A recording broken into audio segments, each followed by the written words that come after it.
નમસ્કાર, આપ જોઈ રહ્યા છો નેશન પ્લસ ન્યૂઝ. હું છું આપની સાથે હેતલ ભગત.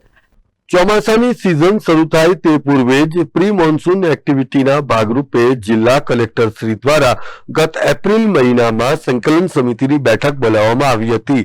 આ સંકલન સમિતિની બેઠકમાં અધિકારીઓને તારીખ 31 મે પહેલા જ વડોદરા શહેર અને જિલ્લાના 12 જેટલા કાંસની સાફ સફાઈ કરવાના આદેશ આપવામાં આવ્યા હતા. એટલું જ નહીં, પરંતુ શહેર અને જિલ્લાના નીચાણવાળા વિસ્તારોની યાદીને પણ તૈયાર કરવાના આદેશ કરાયા હતા. જો કે ઘોર નિંદ્રામાં લીન એવા અધિકારીઓ પાસે વિસ્તારોની યાદી સુદ્ધા તૈયાર નથી, તો આજની તારીખમાં કાંસની જે સફાઈ છે એ પણ માત્ર 20% થઈ હોવાનું બહાર આવ્યું છે. ગત વર્ષે જિલ્લામાં થયેલા ભારે વરસાદને પરિણામે ભારે હેરાનગતિનો સામનો નગરજનોએ કર્યો હતો. ત્યારે પણ જો આ વર્ષે પણ એટલી જ માત્રામાં વરસાદ પડશે અને પૂરની સ્થિતિનું સર્જન થશે અને નાગરિકોના જાનમાલને નુકસાન થશે, એનું જવાબદાર કોણ, એવો પણ સવાલ રહીશોમાં ચર્ચાઈ રહ્યો છે.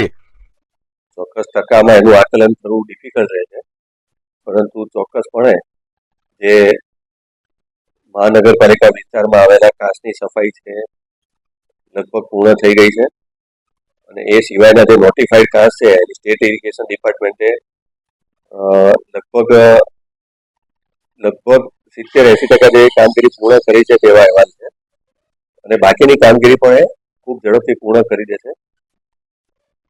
અને કંટ્રોલ રૂમ દરેક ઓફિસીસમાં મહેસૂલી કચેરીઓ અને તે સિવાયની કચેરીઓમાં રાઉન્ડ ધ ક્લોક કાર્યરત કરી દેવામાં.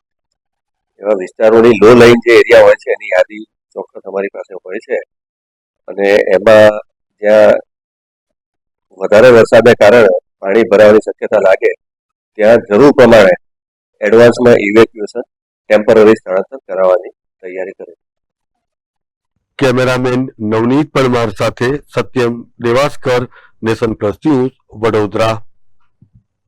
સમાચારોનો સતત અપડેટ મેળવવા માટે અમારી નેશન પ્લસ ન્યૂઝની યુટ્યુબ ચેનલને સબસ્ક્રાઇબ કરો, બેલ આઇકન દબાવો અને જોડાયેલા રહો ફેસબુક, ઇન્સ્ટાગ્રામ અને ટ્વિટર પર.